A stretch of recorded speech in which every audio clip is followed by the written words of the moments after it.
I'm not sure, but I think today we got 2 Florida men things. Oh, nice.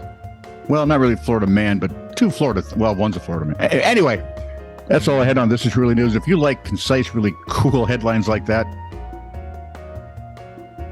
like, subscribe, and follow This Is Truly News. If you've already done that and go, why does he keep telling me to like, subscribe, and follow? It's because occasionally we have new people find us. And before they get out, we want them to like, subscribe, and follow. See, that's why we keep them right afterwards. We say, and you can participate, right? And send us stories or stuff. TITR@netradio.network. And then the best part is you can comment, but only if you like, subscribed, and followed us. I don't think that's true, but I'm going to go with it. Lie to him all you want. You can comment to your little heart's desire wherever we are found. Is our found? Well, to be found. Yeah. Angus. This is True, Really News with Scott Combs and Tony Vercanis. All the news you're about to hear is true. Really? As far as you know. From Quora questions, somebody on Quora asked for funny police stories. Remember what I said about a stupid species? Well, I think they roped them together in some places. This one is incredibly dark. It's also incredibly funny. So just brace yourself. From Coda Giannini, who researches historical cooking as a hobbyist. Funny in a very, very morbid way. One of my good friends is an officer in Central California and is pretty new there. He got his certification about 2 years ago. 2 or 3 months ago, he calls me nearly panicking that he's going to get fired. He apparently had just gotten back from his first suicide call. Teenager had hung himself in his parents' garage. A mom discovered the body in the morning. After a lot of consoling, and while the scene was being wrapped up, his supervisor told him he could leave to write his report. He wanted to say goodbye to the mother before he went and to offer some words of encouragement. So he walks up the yard where she's standing by the door, walks up to her, puts his hand on her shoulder, looks her right in the eyes and says, "Hang in there."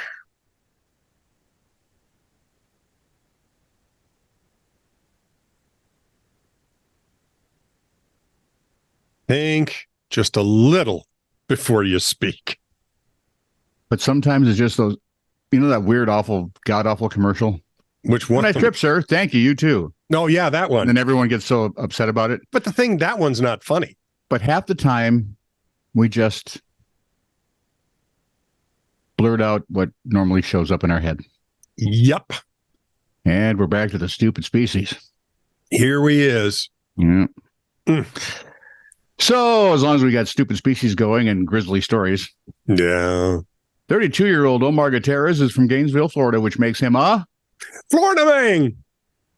He donned a cat costume and plunged a knife into his roommate's neck in the latter stages of May of this year. Was it a Halloween prank? Nope. According to WCJ, in May? Well, that would really when make do you it celebrate Halloween? It would make it unexpected. It would do that, yes. WCJB TV reported that when the victim asked why he stabbed him, he said, quoting now, "It was instinctual." Because he's a cat? I guess. I mean, cats are, feed me and then leave me alone. Yeah, pretty much. Police reported that Gutierrez had, in fact, told the victim a week earlier that he was, quote, not above killing him. Gutierrez had claimed that the roommate, though he denied it, had hurt his cat. Guess what he was charged with? Yes, first-degree attempted murder. The good news is it's attempted murder. Yeah, good. I'm glad. And it's first degree because, well, I'm guessing the week before when you say I'm not above killing you, that would be part of it. And besides, he also had to plan out the costumes. So. Right. And that figured deeply in it. And suddenly now Catwoman seems much more dangerous in the Batman comics. I have heard... Hang on. I'm going to stab you. I need my cat costume first. Don't go anywhere. Yeah. I've got to the cat cave. Damn spandex. This booty doesn't seem to fit. I've seen any number of nightmares in hiring and firing.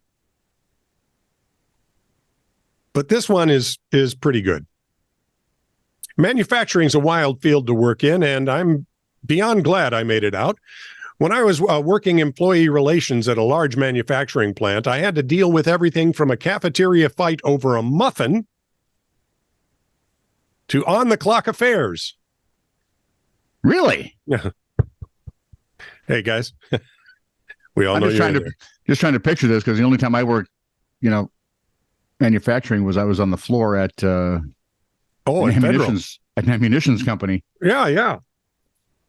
Not seeing it, but okay. Well, there could have been some fireworks going on behind closed doors. And even death threats. More than once, we had to, occasionally there were death threats. At federal, I'd take those more seriously. I would much more seriously, yes. More than once, we had to discipline employees for repeatedly farting on their coworkers after being asked not to. And all we used to do was shoot rubber bands at each other until I shot, it the McDonald's guy? We were just not that. Do you remember that? We were at the radio station and we'd sing while we did it. Dun, dun, dun, dun, dun. Da-da-da. And then I came around a corner and I shot a client. Yeah. He lived. It was a small rubber band. If I had to get my Magnum out. It was a rubber band, not the lethal lead band. We also had a bear to manage to get into the building multiple times. I would suggest, and this is just me, close the door. So often he had a better attendance than some of our actual employees. Hire the bear. Hire for attitude, train for the job. Exactly. Again, I'm trying to picture that bear wandering through federal. Anyway, we're back to Florida. Brevard County Public Schools met in May. The topic? The dress code. Oh, I don't wear dresses. Now, you're in Brevard County, Florida, and this little discussion went way beyond hoodies and beachwear, according to Click Orlando.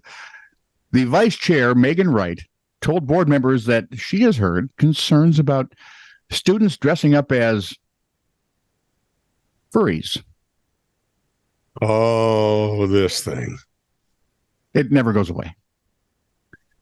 If you don't know, furries are basically people who anthropomorphize animals. They wear animal costumes. Yep. And act like them. Like the guy in Japan that had that wonderful collie. The dog, that collie costume. That was amazing. It looked perfect. It was awesome. Disturbing, but perfect. Yeah. District 5 Representative Katie Campbell weighed in and said, I'm not a big fan of the furry movement, but because she's a politician. Yeah, right. If ears means a headband with pointed ears on them, it's a hair accessory. Tails, though, are different, one would think. And students meowing and barking at other students, that would be different and way not cool. Is it too late to make some reference to can't make heads or tails of it? But there's anywhere you can just toss that in wherever you like. Yeah. I'll just hold on to it for the best part. Of course, the meowing and barking are part of the dress code. So, all right. The chairman of the Brevard Public School Board, Matt Susan, said his daughter is a bit tired of furries at school, and the subject comes up at least once a month at his dinner table. So leave it to District 3 Rep Jennifer Jenkins to cut through all the kitty litter. Thank you. Sure. This is not rocket science. If you don't want tails on kids, tell them you don't want tails on them. She said among middle school students, the new thing is barking and meowing at each other, which is unrelated to the furry costume, she said. And she also added, I know it's weird, but they're doing it. They're middle school students. Tell them no. Yeah, normal is pretty much out the window here. Yeah, as a parent, you quite often should say no to your child. And remember when you always got miffed because when your parents would say that and go, how come? Why? Because I said so. Yep. At that point, that should be enough. I would explain it if the boys asked, but I'd only explain it a couple of times, and then I'd go, all right. At a later date, I would explain it when they're probably a little older and less stupid. Yeah, so I'd have to wait till they were 30. Or 40. 60, maybe. But no later than 75. I may not make it to it when they're 60, so I'm guessing Robin will have to handle that. So. Well, she'd be good at it. She's all right with that, yeah. 3 police shorts. You ready? My grandpa was on the California Highway Patrol for 20 years. He always told the story of how he pulled over this guy for a busted taillight.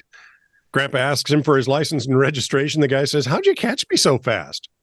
Grandpa said the hair on the back of his neck never again stood up half so fast. Turned out the guy had robbed a bank not 5 minutes before. That could have been a whole lot weirder and differenter. I was telling Ian about that story, and he goes, "One crime at a time. Come on, this is the thing all organized crime knows. One crime at a time." But what have we learned? Criminals Most are criminals, stupid. Yeah. I mean, we're a stupid species, and criminals even pass the stupid species test. So 2 cops were rounding the corner of an intersection on opposite directions. They crash into each other. Nope, the Hawaii Five-0 theme was not playing. They were going slowly enough that no one was hurt. They both got out of their cars laughing, pulling out their ticket pads and starting to write each other tickets. What I'm guessing is the on-call sergeant's going to be just excited as hell when he gets this one. I'm going to take you 2 nuts and kick you in the butt. My husband has been a police officer for over 20 years. One night he was patrolling the downtown area when he noticed a purse someone had left behind. He opened the bag to check for ID. No ID. Guess what did he find? A turd. No shit. You kidding? Some lady pooped in her handbag and left it behind. That's good targeting, man. He'll talk about autopsies and burnt bodies, but that is one I'm story. guessing it wasn't a clutch. It was a real-life purse. Yeah, well, me too. I mean, well, it depends, I guess, on the size of the turd. And the amount of alcohol ingested. Please, somebody flush the punch bowl. This is true, really news. Send email to TITR@netradio.network.